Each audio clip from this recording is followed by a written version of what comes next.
आज की क्लास में हम सीखेंगे गणित का दो चर वाले रैखिक समीकरण और उसको हल करने के तरीके। ये भी देखेंगे कि इस प्रकार के समीकरणों से कौन कौन से प्रश्न बनाए जा सकते हैं। तो इसके पहले भाग में मैं शुरुआत कर रहा हूँ एकदम सरल से प्रश्न से, ताकि आपको वो विधि समझ में आए। वैसे तो YouTube में इस प्रकार की बहुत सारे वीडियोस भरे पड़े हैं जिसमें शॉर्ट ट्रिक्स बताए जा रहे हैं, लेकिन मैं आपको बता दूं कि कोई भी शॉर्ट ट्रिक्स आपका काम नहीं आएगा, आप कंफ्यूज हो जाएंगे। तो जो आप स्कूल में पढ़े हैं वही चीज फॉलो करें। ये विधि जो आज हम सीखने वाले हैं ये आपका हर क्वेश्चन में, हर परिस्थिति में काम आने वाला है। 2 लाइन का रफ वर्क करना पड़ेगा, लेकिन ये बहुत इंपॉर्टेंट है, इसमें आपका कंफ्यूजन नहीं होगा। तो शुरुआत कर रहे हैं। प्रश्न 1 में क्या कह रहा है देखते हैं। दो संख्याओं का योग 35 है तथा उनका अंतर 13 है, तो संख्याएं ज्ञात करें। तो दो संख्या है, दोनों संख्या निकालना है और दोनों संख्या के बारे में हमको नहीं पता है। तो हम मान लेते हैं कि पहला संख्या x है और दूसरा संख्या y है। ये जो x और y है यही चर राशियां कहलाती हैं, इन्हीं का हमको मान निकालना होता है।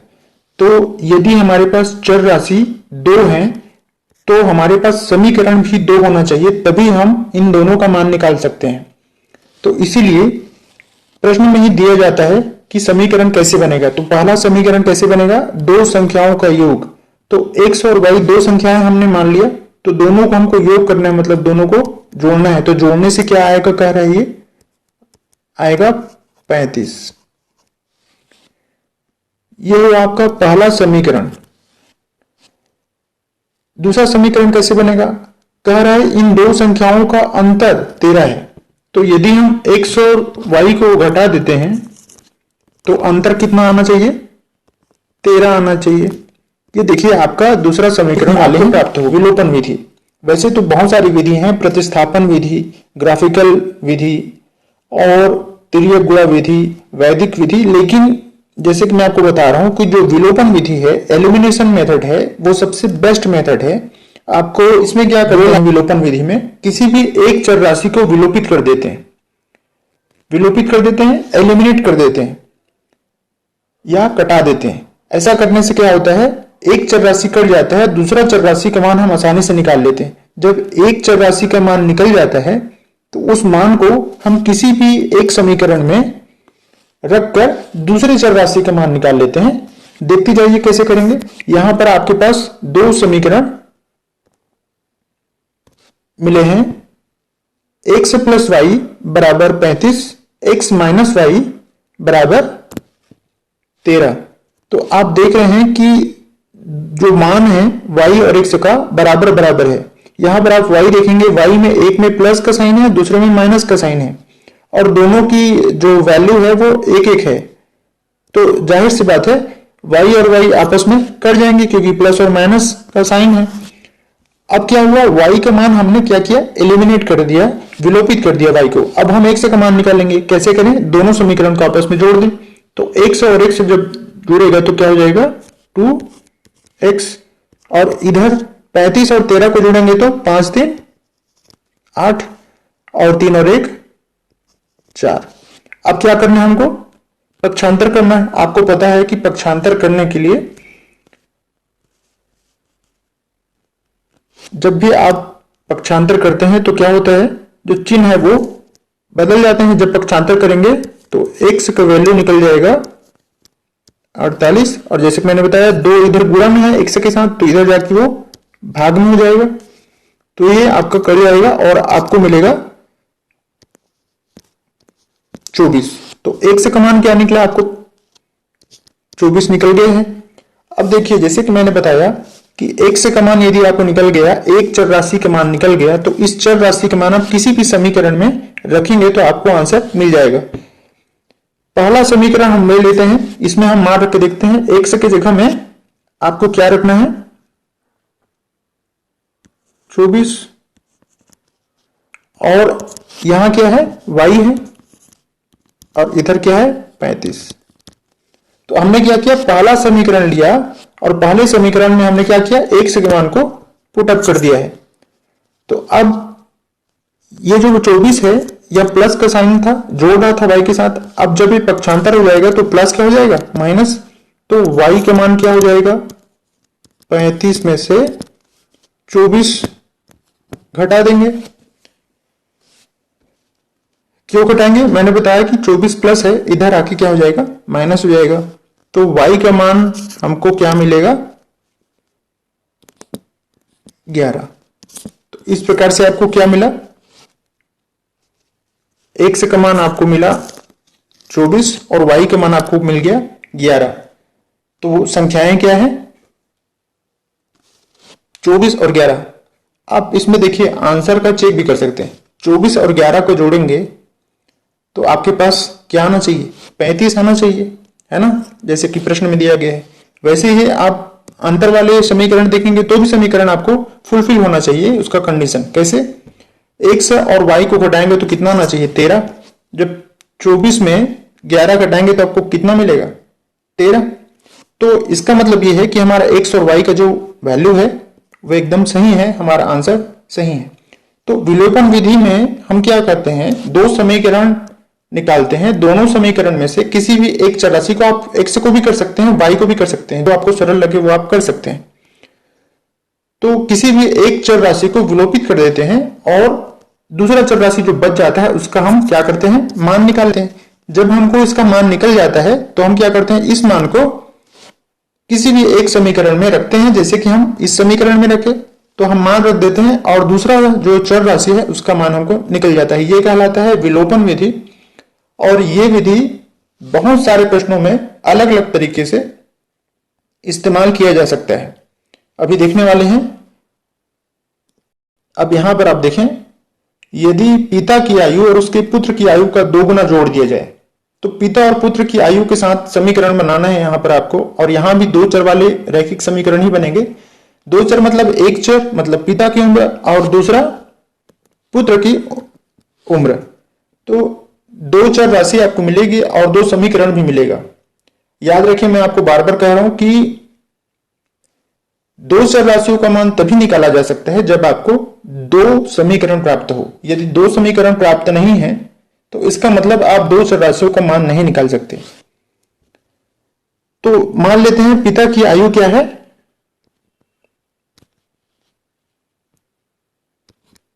f है, मैं फादर से f ले रहा हूं। पुत्र की आयु मैं ले रहा हूं सन का s। आप कुछ भी ले सकते हैं, x y z ABCD चर राशियों को आप कुछ भी ले सकते हैं। तो कह रहा है पिता की आयु और उसके पुत्र की आयु का 2 गुना, मतलब किसकी आयु का 2 गुना, पुत्र की आयु का, मतलब 2 से गुणा रहेगा। इन दोनों का योगफल कितना प्राप्त होता है, 70 प्राप्त होता है। यह आपको पहला समीकरण मिल गया। फिर कह रहा है पुत्र की आयु में पिता की आयु का 2 गुना जोड़ दिया जाए तो 2 गुना पिता की उम्र जोड़ देते हैं तो कितना होता है, 95 प्राप्त होता है।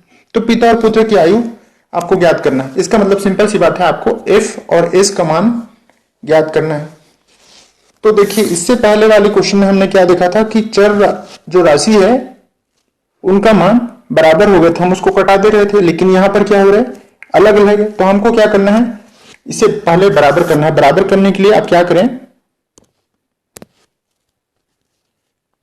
जिसको भी विलोपित करना है उसके साथ जो राशि है उसको आपस में एक दूसरे समीकरण में जुड़ा कर दें। जैसे मैं यहां पर f का मान निकालूंगा और s को विलोपित करना चाहूंगा, तो विलोपित करने के लिए क्या चाहिए, दोनों में मान बराबर होना चाहिए। इसमें 2 है और इसमें 1 है, तो मैं क्या करूंगा, 1 का गुणा इसके साथ कर दूंगा और 2 का गुणा इसके साथ कर दूंगा। अब आपको समीकरण यदि आप पढ़े हैं स्कूल में तो आपको याद होगा, आप किसी भी समीकरण में किसी एक के साथ गुणा नहीं कर सकते, और यदि गुणा कर रहे हैं तो आपको पूरे समीकरण के साथ गुणा करना पड़ेगा। तो हम पूरे समीकरण के साथ गुणा करना पड़ेगा हमें। तो यहां पर हमें 1 का गुणा करना पड़ेगा और यहां पर 2 का गुणा करना पड़ेगा, इस 2 का। तो अब समीकरण का जो एक चर है उसका मान बराबर हो जाएगा। देखिए ऊपर यदि 1 का गुणा करेंगे तो कुछ नहीं होगा, जस का तस रहेगा, है ना। तो f2s बराबर कितना निकला, 70। और यहां पर 2 को गुणा करेंगे तो 2 दूनी 4f प्लस 2 एकम 2s बराबर 95 से 2 का गुणा करेंगे, 2 पंचे 10, 2 9 18 और 1 19। तो ये आपका समीकरण प्राप्त हो गया जिसमें किसी भी एक चर राशि का मान क्या हो गया, इक्वल हो गया। अब हम इसे आसानी से विलोपित कर सकते हैं। विलोपन करने के लिए क्या करना पड़ेगा, हमें जोड़ना पड़ेगा। आप देखेंगे ये विलोपन कैसे हो पाएगा, जब चिन्ह विपरीत हो तभी विलोपित हो पाएगा। यहां पर चिन्ह क्या है, दोनों को बराबर है, तो हमें क्या करना पड़ेगा, चिन्ह को परिवर्तन करना पड़ेगा। तो जो प्लस है उसको हम क्या कर देते हैं, माइनस कर देते हैं। अब याद रखिए समीकरण में किसी भी एक संख्या का या एक चर राशि का चिन्ह आप बदल नहीं सकते हैं, और यदि बदलेंगे तो बाकी सभी का भी चिन्ह आपको बदलना पड़ेगा, विपरीत करना पड़ेगा।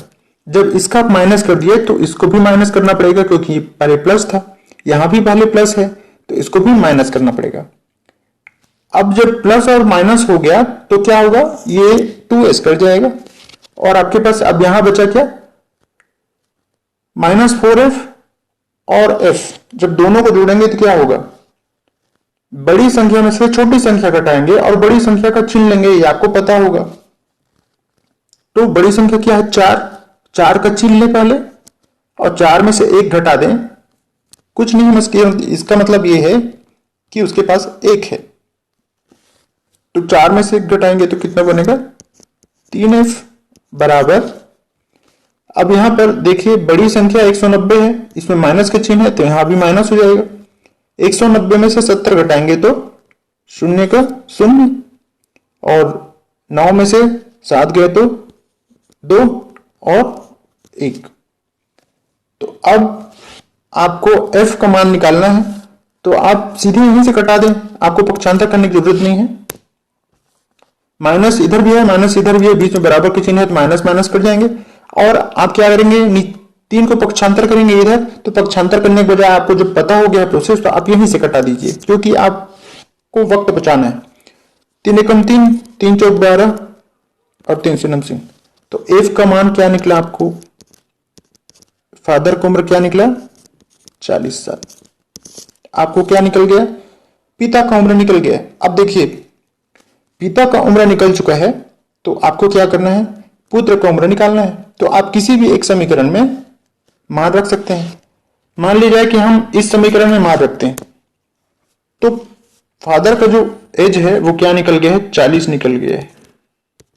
40 यहां जुड़ रहा है, जब इधर जाएगा तो क्या हो जाएगा, 70 से माइनस हो जाएगा, तो बचेगा क्या आपके यहां पास, 70 में से 40 जाएगा तो बचेगा क्या, 30। अब ये 30 जो है इधर बराबर की इस साइड जाएगा, और आप देखिए यहां पर 2s है, तो जब 2 इसके साथ गुणा है, जब ये पक्षांतर हो जाएगा क्या हो जाएगा, 2 इधर चले जाएगा और 2 काट देगा 30 को, बचेगा क्या, 15। तो आप इसे मन नहीं कर सकते हैं, आपको पुत्र का उम्र क्या निकला, 15। चूंकि आप एग्जाम हॉल में हैं तो आपको पूरा लिखने की आवश्यकता नहीं है, आप ऐसे जैसे हमने किया उसको आप मन नहीं कर सकते हैं, ठीक है। अगले प्रश्न में यहां पर दिया हुआ है 3 पेन और 4 पेंसिल का मूल्य 25 रुपए। तो हम क्या करेंगे, एक्स वाई मान लेते हैं। तो पेन को यदि हम x मानते हैं तो 3x, और 4 पेंसिल को हम y मान लेते हैं, तो इसका जो मूल्य है कितना बता रहा है, 25 रुपए। और फिर नीचे बोला है 4 पेन, 4x और 3y, 3 पेंसिल को हमने y माना है, और इसका मूल्य कितना दिया है, 24। अब देखिए अब आपका प्रश्न का काम खत्म हो गया। अब आपके पास 2 समीकरण प्राप्त हो गए। इन दोनों समीकरण को क्या करना है, आपको किसी भी एक चर राशि को जिसको आप विलोपित करना चाहते हैं उसे बराबर करना होगा। चलिए इस प्रश्न में हम x को बराबर करते हैं या विलोपित करते हैं। तो आपको क्या करना पड़ेगा, 4 का गुणा इस पूरे समीकरण से और 3 का गुणा इस पूरे समीकरण से, मतलब इसके साथ 4 का गुणा करना पड़ेगा और इसके साथ 3 का गुणा करना पड़ेगा। अब आपको समीकरण प्राप्त हुआ 4 तिया 12x प्लस 4 चौक 16y और इधर आपको 25 चौक 100। अब नीचे का समीकरण जब गुणा करेंगे तो 3 चौक 12x प्लस 3 9y बराबर 24 दिया 72। अब आप इन दो समीकरणों में से जो एक चर राशि है उसे आप कटा सकते हैं। आप देखिए कटाने के लिए आपको चिन्ह बदलना पड़ेगा।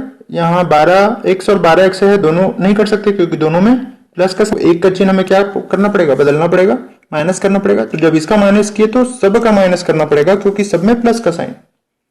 तो अब 12x और 12x क्या हो सकता है, आपस में कट सकता है। यहां पर देखिए 16 में से 9 गए तो 7y बराबर 100 में से 72। तो y का मान 7 एकम 7 7 चौक 28। y का मान क्या निकला, आपको निकल गया है 4। जब y का मान आपको 4 निकल गया है तो किसी भी एक समीकरण में y का मान रखिए और x का मान आपको निकल जाएगा। चलिए इसका मान हम पहले समीकरण में रखते हैं। पहला समीकरण क्या है, 3x प्लस 4y। 4y की जगह में गुणा क्या करेंगे, y का मान रख देंगे। y का मान क्या है 4 बराबर 25। ये आपका समीकरण हमने पहला वाला समीकरण उठा लिया है, इसमें हम क्या कर रहे हैं, y का मान हमने पुट अप कर दिया। अब 3x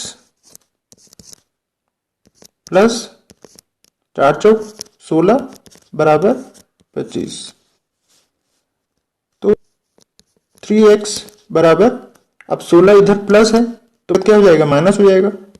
तो 25 में से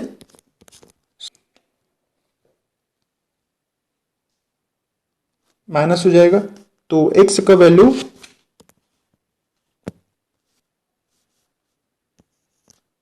3x बराबर 25 में से 16 9। तो x का मान आप निकाल सकते हैं, यही कटा दीजिए पक्षांतर के बजाय।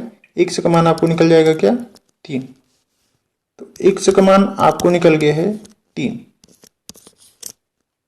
देखिए ये जो प्रोसेस आपको सिखाने के लिए मैंने किया, ये आप एग्जाम हॉल में ये सब नहीं लिखेंगे, आप क्या करेंगे यहीं से निकालिए। देखिए आपको y का मान निकला 4, ये आपका 4 मान निकला तो 4 चौक हो जाएगा 16।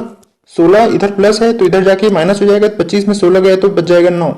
अब 9 को डिवाइड करेगा ये 3, क्योंकि 3 इधर गुणा है तो 3 इधर जाके क्या करेगा, 3 को डिवाइड कर देगा, 3 तिया 9। तो y का मान सीधा डायरेक्टली आप, या x का मान डायरेक्टली सीधा आप निकाल सकते हैं एग्जाम हॉल में। एक और प्रश्न करेंगे। प्रश्न दिया हुआ है 3 कुर्सी और 2 मेज का मूल्य 700 रुपए है। कुर्सी और मेज वाला जो क्वेश्चन है उसका भी आप विलोपन विधि से ही मान निकालें, आपके लिए बहुत फायदेमंद रहेगा।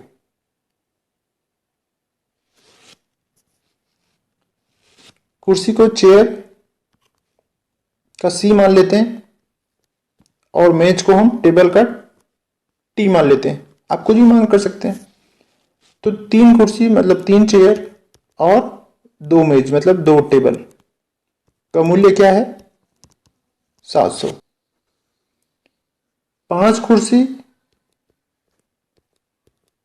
और 3 मेज 3 टेबल का मूल्य क्या बोल रहे हैं 1100 रुपये।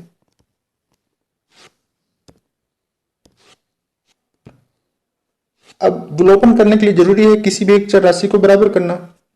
तो आप क्या करें, जो छोटा हो उसको बराबर करना उसको बराबर करने के लिए आपको छोटी संख्याओं से गुणा करना पड़ेगा। तो आप कोशिश करें कि जो छोटा संख्या है उसी को बराबर करें, उसी चर को जिसके साथ छोटा राशि है उसी चर राशि को आप विलोपित करें। तो यहां पर आप देखेंगे टी जो है उसका जो मान 2 और 3 है, तो उसको बराबर करना हमारे लिए थोड़ा सा गुणा करने के लिए आसानी हो जाएगी।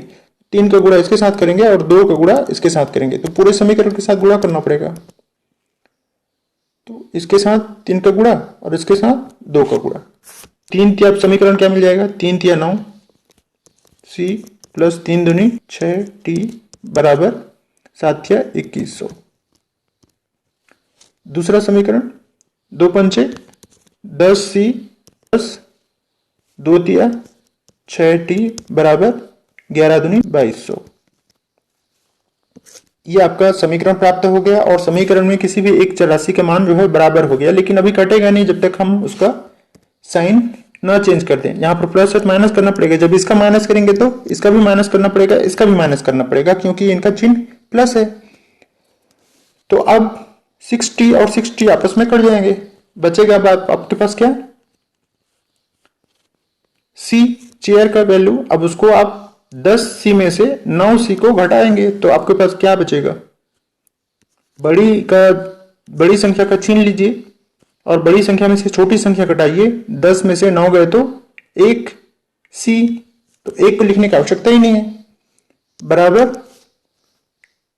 यहां देखिए 2200 में से आपको 2100 घटाना है और बड़ी संख्या छीन लेना है। बड़ी संख्या का चिन्ह क्या है, माइनस। 2200 में 2100 घटाएंगे तो क्या मिलेगा आपको, 100। अब माइनस और माइनस है बराबर के दोनों साइड, तो आप उसको कटा सकते हैं, कोई आवश्यकता ही नहीं है। तो सी का वैल्यू क्या निकला, चेयर का एक कुर्सी का आपको वैल्यू निकल गया है 100।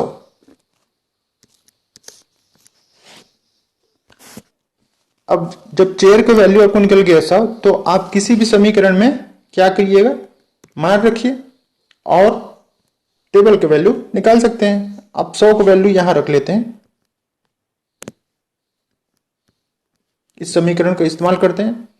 हम क्या करेंगे, सी की जगह में 100 रखेंगे तो ये क्या हो जाएगा, 300 हो जाएगा गुणा होने के बाद। अब 300 इधर चला जाएगा तो क्या हो जाएगा, 700 से इधर माइनस हो जाएगा 300, तो बचेगा क्या 400। और 400 को डिवाइड कौन करेगा, ये 2, क्योंकि इधर 2 गुणा में है। तो 2 जब इधर छात्र हो जाएगा तो क्या हो जाएगा, बटे में आ जाएगा। तो 400 को 2 से विभाजित करेंगे तो हमारे पास आंसर क्या आएगा, टेबल का वैल्यू 200। यह आ गया एक टेबल और एक चेयर का वैल्यू। आपसे पूछा गया है प्रश्न में वापिस जाइए, 2 कुर्सी और 2 मेज का वैल्यू। तो 2 कुर्सी का आपके पास मिल जाएगा, जब एक चेयर का 100 रुपए है तो 2 का 200, और 2 मेज का, एक मेज का 200 है तो 2 मेज का 400। तो टोटल कितना हो गया आपके पास, 600। ये इस प्रश्न का उत्तर होगा। तो आप देख रहे हैं कि विलोपन विधि से आप बहुत तरह के प्रश्नों को हल कर सकते हैं। मैं इसका एक आध दो और एग्जाम्पल अलग अलग प्रकार के गणित, अलग अलग प्रकार के लैंग्वेज में लेके आऊंगा।